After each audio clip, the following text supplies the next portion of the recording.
ఫిలదెల్ఫియా పట్టణము క్యారెక్టర్ మనం చూద్దాం. ఫిలదెల్ఫియా పట్టణము తూర్పుకు ద్వారం, చిన్న ఏథెన్స్ అంటారంట ఈ యొక్క పట్టణాన్ని. ఎందుకంటే ఇక్కడ అనేక దేవాలయాలు ఉన్నాయి. సహోదర ప్రేమ అనే అర్థం ఇచ్చు పట్టణం ఇది. 7 పట్టణాల్లో చిన్నది ఇది ఫిలదెల్ఫియా పట్టణము. నగరములో ఉన్న సంఘము ఖచ్చితంగా అద్భుతమైన అవకాశం ఉన్న ప్రదేశములో ఉంది. ఏంటండి అద్భుతమైన అవకాశము? సిలువ సువార్త ద్వారా అనేకులను సమీపింపవచ్చు. ఈ పట్టణ ప్రాంతానికి ప్రధాన సమస్య ఉంది. ఈ పట్టణ ప్రాంతానికి ప్రధాన సమస్య ఏంటంటే భూకంపాలు వస్తాయంట ఈ పట్టణంలోకి. క్రీస్తు పూర్వము 17లో మరి భయంకరమైన భూకంపం వచ్చిందంట ఇక్కడ ప్రియులరా. అందువలన ఈ పట్టణానికి ఎవరు తిరిగి రాలేదంట. చుట్టుపక్కల మరి నివసించారు కానీ ఈ పట్టణంలోకి ఎవరు రాలేదంట. ఇక్కడ భూకంపాలు ఎక్కువ వచ్చే పట్టణము ప్రియులరా. సహోదర ప్రేమ అనే అర్థం ఇచ్చే పట్టణములో భద్రత లేదు.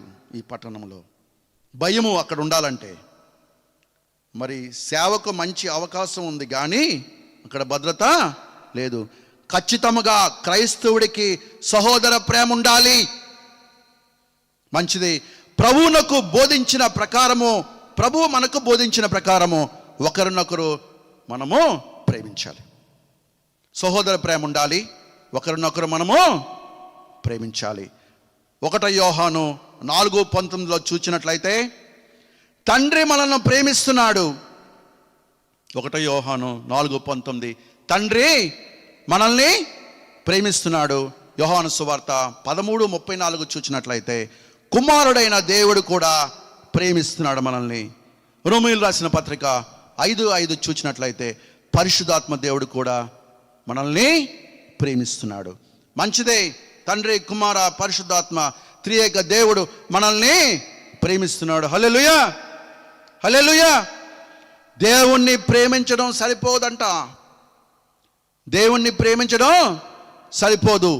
ఒకరినొకరు ప్రేమించడం సరిపోదు. మరి ఏమి చేయాలండి? నశించిపోతున్న లోకాన్ని ప్రేమించాలి. హల్లెలూయా, హల్లెలూయా.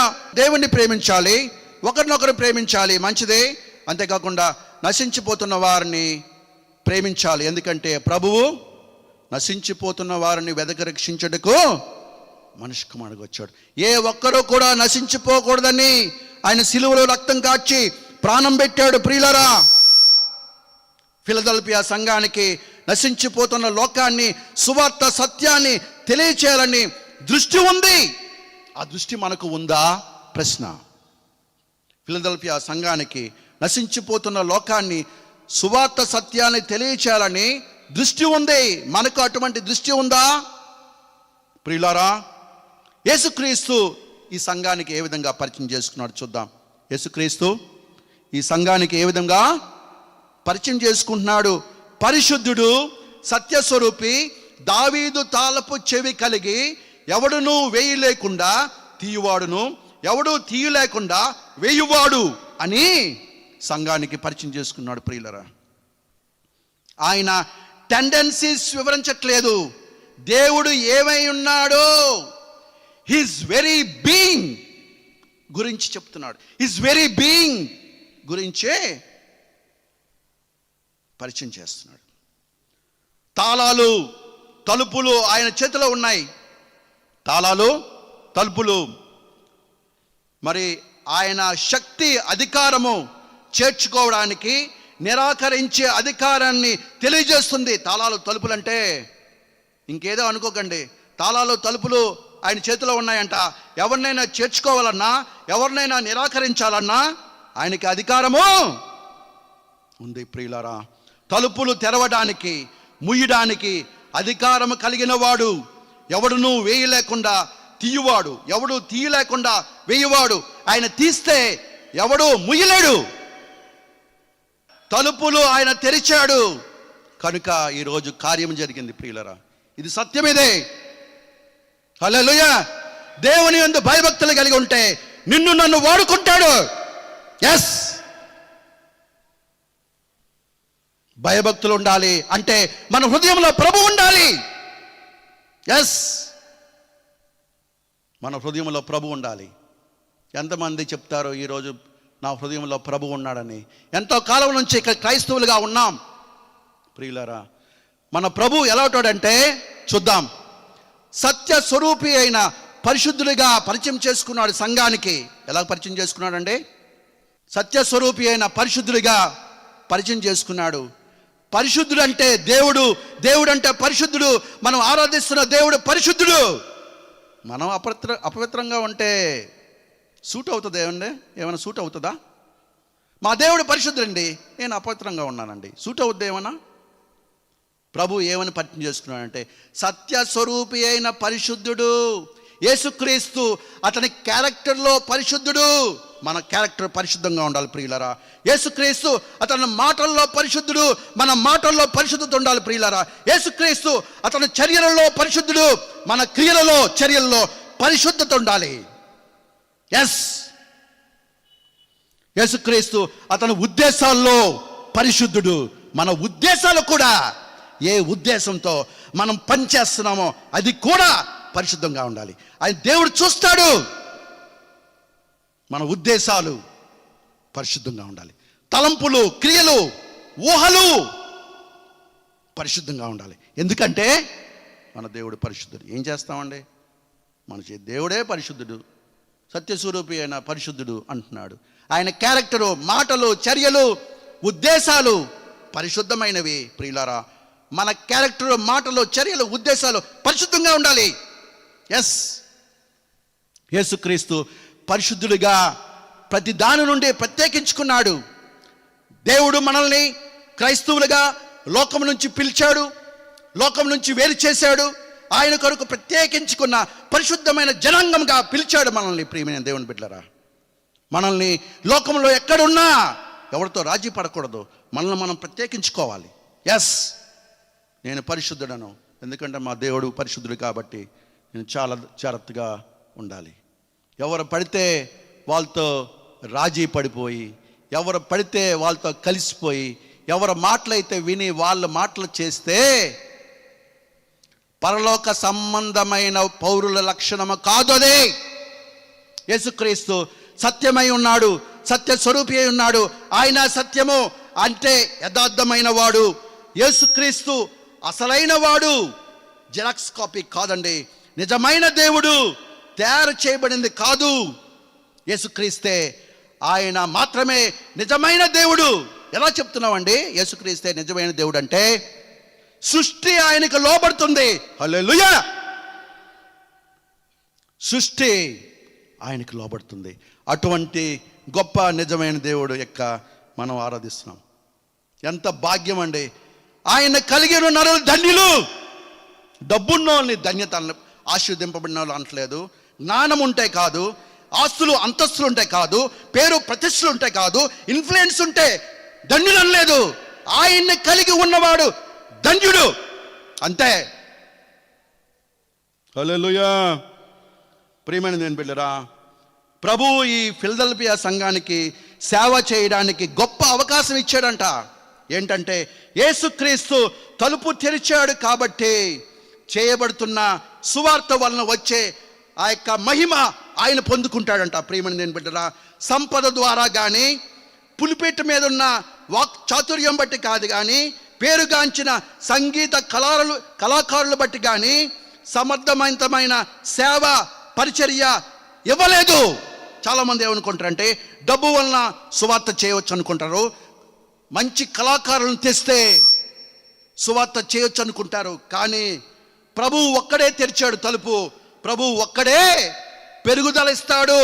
చాలాసార్లు నేను విన్నాను, మంచి కళాకారులను తెస్తే చాలామంది జనం వస్తారండి. తెరిచిన వాడు ప్రభు, ఆయనే పెరుగుదల ఇస్తాడు. హల్లెలూయా! హల్లెలూయా! తెరిచిన వాడే అభివృద్ధినిస్తాడు. నమ్ముతున్నారా? నమ్మిన వారు గట్టిగా హల్లెలూయా చెప్దాం. హల్లెలూయా! మన మార్గములు ఆయనకు సమర్పించుకుంటే, అది పాయింట్. మన మార్గములు ఆయన సమర్పించుకోవాలి, ఆయన నమ్ముకోవాలి, ఆయన మీద ఆధారపడాలి. ప్రభువే అభివృద్ధినిస్తాడు. హల్లెలూయా! ఎస్, ఆయన మీద ఆనుకోవాలి. ప్రభువు ఈ ఫిలదెల్ఫియా సంఘానికి సేవ చేయడానికి గొప్ప అవకాశం ఇచ్చాడట. కానీ ఇక్కడ కొన్ని అడ్డంకులు ఉన్నాయంట. ప్రియమైన దేవుని బిడ్డరా, కొన్ని అడ్డంకులు ఉన్నాయంట. ఏంటంటే, నీకున్న శక్తి కొంచెమై ఉండినను, శక్తి కొంచెం ఉందంటండి. ఈ ఫిలదెల్ఫియా సంఘానికి శక్తి కొంచెమే ఉందంట. దీన్ని బట్టి చూస్తే ఈ సంఘం పెద్దది కాదు, బలమైనది కాదు. అయినప్పటికీ దేవునికి నమ్మకమైన సంఘము, దేవునికి నమ్మకంగా ఉండాలి సంఘము, దేవుని వాక్యానికి విధేయత కలిగి వాక్య ప్రకారము నడుచుకుంటున్న సంఘము. మనము కూడా దేవుని వాక్యానికి విధేయత కలిగి వాక్య ప్రకారంగా నడుచుకోవాలి. దేవుని నామము పెట్టుకున్నందుకు భయపడలేదు, ధైర్యముగా ఉండిన సంఘం అట ఫిలదెల్ఫియా సంఘం. హల్లెలూయా. దేవుని బలము అవసరమని తెలుసుకున్న, దేవుని పైన ఆధారపడిన సంఘము ఫిలదెల్ఫియా సంఘము. దేవా, నీ బలము నాకు అవసరము అని దేవుని మీద ఆనుకుందంట. మనం కూడా దేవా, నీ బలము నాకు అవసరం నాయనా అని దేవుని మీద ఆనుకోవాలి. ప్రియమైన దేవుని బిడ్డలారా, సంసోను సామర్థ్యము గలవాడు. మనకు తెలుసు కదా సంసోను స్టోరీ.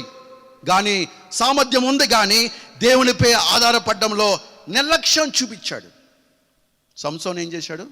సామర్థ్యం బాగా ఉంది సామర్థ్యం, కానీ దేవుడి మీద ఆధారపడడంలో నిర్లక్ష్యం చూపించాడట. ప్రియమైన దేవుని బిడ్డరా, నేను ముగిస్తున్నాను, అంటే ఈ సంఘం గురించి ముగిస్తాను. నీవు నా ఓర్పు విషయమైన వాక్యము గైకొంటివి. దీన్ని బట్టి చూస్తే సంఘస్థులు కొన్ని ప్రత్యేకమైన పరీక్షలు తట్టుకున్నారంట. ఈ సంఘం కొన్ని ప్రత్యేకమైన పరీక్షలు తట్టుకున్నారంట. ప్రతి విశ్వాసం పరీక్షింపబడుతుంది. Every faith is tested. ఒక బండి కొనాలన్నా, ఏది కొనాలన్నా టెస్టెడ్ ఓకే అని ఒక సీల్ ఉంటుంది అక్కడ. మన విశ్వాసం కూడా పరీక్షింపబడుతుంది ప్రియులరా. అలాగే ఫిలదెల్ఫియా సంఘం యొక్క విశ్వాసం కూడా పరీక్షింపబడింది, ప్రత్యేకమైన పరీక్షలు తట్టుకున్నది. అయినప్పటికీ దేవునికి నమ్మకస్తులుగా నిరూపించుకున్నారట ఫిలదెల్ఫియా సంఘం. మనము గమనించవలసిన విషయం ఏంటంటే, సంఘం యొక్క సైజు కానీ బలము కానీ సేవను నిర్ణయించదు. ప్రభు యొక్క పిలుపుకి, ఆజ్ఞకి నమ్మకంగా ఉండడమే సేవ చేయడానికి నిర్ణయిస్తుంది. ఒకవేళ యేసుక్రీస్తు ఈ సంఘానికి తెరిచిన ద్వారము ఇస్తే, సంఘము తెరిచిన ద్వారం ద్వారా నడవగలిగేలాగా సామర్థ్యం ఆయనే ఇస్తాడు. హల్లెలూయా. మీ సంఘాలకు కానీ వ్యక్తిగతంగా సంఘపరముగా సువార్త సేవకులుగా ఉంటే, దేవుడే ద్వారము తెరిస్తే దాని గుండా వెళ్ళి మరి సువార్త చేయడానికి సామర్థ్యం ఆయనే ఇస్తాడు. ఎవరి మీద ఆధారపడక్కలేదండి, నరుల మీద ఆధారపడాల్సిన అవసరం లేదు. మన దేవుడు సర్వశక్తి కలిగిన దేవుడు, సర్వంతర్యామి, సర్వజ్ఞాని అయిన దేవుడు. ఆయన శక్తి అన్లిమిటెడ్. హల్లెలూయా. మరి రెండో అడ్డంకి ఏంటంటే, పట్టణంలో ఉన్న యూదులు మరి యొక్క వ్యతిరేకత ఈ సంఘం మీద ఉందంట ప్రియులరా. ఇది నిజముగా సాతాను యొక్క వ్యతిరేకత. మరి అపనమ్మకం ఏం చేస్తుందంటే, అడ్డంకులు చూస్తుందంట, విశ్వాసము అవకాశాలను చూస్తుందట. విశ్వాసం ఉంటే ఏ విధంగా నేను సేవ చేయగలను అని చూస్తుందట. అపనమ్మకం ఉంటే అక్కడ ఉంటే అడ్డంకులండి, ఆ ఊర్లో అడ్డంకులు ఉన్నాయి సార్. విశ్వాసం ఉంటే ఎస్ వెళ్దాం అంటారు. జాషువా, కాలేబు కానానులోకి వెళ్దాం అంటే తక్కిన వాళ్ళు అవిశ్వాసులు అయ్యారు. ప్రియమైన దేవుని బిడ్డరా, గమనించండి. మరి రక్షకుడు, ఈ సంఘాన్ని గురించి 1 మినిట్లో నేను ముగిస్తాను. రక్షకుడు 3 అద్భుతమైన ప్రోత్సాహకాలు వాగ్దానాలుగా ఇచ్చాడు. ఏంటంటే, మొదటిగా శత్రువుల సంగతి చూసుకుంటాడట ఆయన. అంటే ప్రకటన గ్రంథము 3వ అధ్యాయము 9వ వచనంలో ఉంటుంది. శత్రువుల నుండి రక్షణ ఉంటుంది ఆ సంఘానికి. తర్వాత మరి 10వ వచనంలో, 3వ అధ్యాయం 10వ వచనంలో శ్రమల నుండి రక్షిస్తారంట. అంతేకాకుండా దేవుడు మరి అటువంటి గొప్ప విశ్వాసుల్ని గౌరవిస్తారంట. జయించువానికి బహుమానం యొక్క వాగ్దానం ఏంటంటే, నా దేవుని ఆలయములో ఒక స్తంభముగా చేసేదను, దేవుని పేరు నూతనమైన యెరూషలేము అను దేవుని పట్టణం పేరు, నా కొత్త పేరు అతని మీద వ్రాసేదను. హల్లెలూయా. ఎవరైతే జయిస్తారో దేవుని పేరు రాస్తారటండి. నూతనమైన యెరూషలేము దేవుని పట్టణం పేరు రాస్తాడంట. ఆయన కొత్త పేరు ఉందంట, ప్రభు కొత్త పేరు ఉందంట, ఆ పేరు రాస్తాడంట. దేవుడు జయించు వారిని గౌరవిస్తాడు. హల్లెలూయా. ఈ లోకంలో ఎవరు గౌరవించకపోయినా దేవుడు మనల్ని గౌరవిస్తాడు. చాలదా? ఆయన పేరు మన మీద రాస్తాడు, తండ్రి పేరు రాస్తాడు, కొత్త యెరూషలేము పేరు రాస్తాడు. అంతకన్నా గౌరవం ఏముందండి? నమ్మిన వారికి గట్టిగా హల్లెలూయా చెప్దాం. హల్లెలూయా. మరి దేవుని యొక్క పిల్లరు అంటే, దేవుని యొక్క పిల్లర్ అంటే మెటీరియల్తో చేయబడదు అండి. ఎందుకంటే పరలోకంలో దేవాలయాలు ఉండవు. ప్రకటన గ్రంథము 21:22 చూస్తే దేవుని యొక్క ప్రకటన గ్రంథం 21:22 చూస్తే దానిలో ఏ దేవాలయము నాకు కనబడలేదని ఉంటుంది. కనుక పరలోకంలో ఆలయం దేవుని అంటే దేవాలయం ఉండదు. కానీ పిల్లర్ అంటే అర్థం ఏంటంటే దేవుని ముందు కదలని విశ్వాసముతో ఆయన నామమును ధరించి భరించి దేవుని మహిమార్థమై ఉండేవారంట పిల్లర్స్ అంటే. హల్లెలూయా. వాక్యాధారం ఏంటంటే గలతీయులు రాసిన పత్రిక 2:9 చూసినట్లయితే అపొస్తలుడైన పౌలు గారు గలతీయులు రాసిన పత్రిక 2:9 చూసినట్లయితే, స్తంభములుగా ఎంచబడిన యాకోబు, కేఫా, యోహాను అను వారు ఉంటుంది. ఎవరండి వాళ్ళు? స్తంభములట. ఎస్, యాకోబు, కేఫా, యోహాను అనువారు ఎవరండాలు? స్తంభములు. ఎస్, ప్రియమైన దేవుని బిడ్డరా గమనించాలి. జయించువానికి దేవుని ఆలయంలో ఒక స్తంభంగా చేస్తాడు.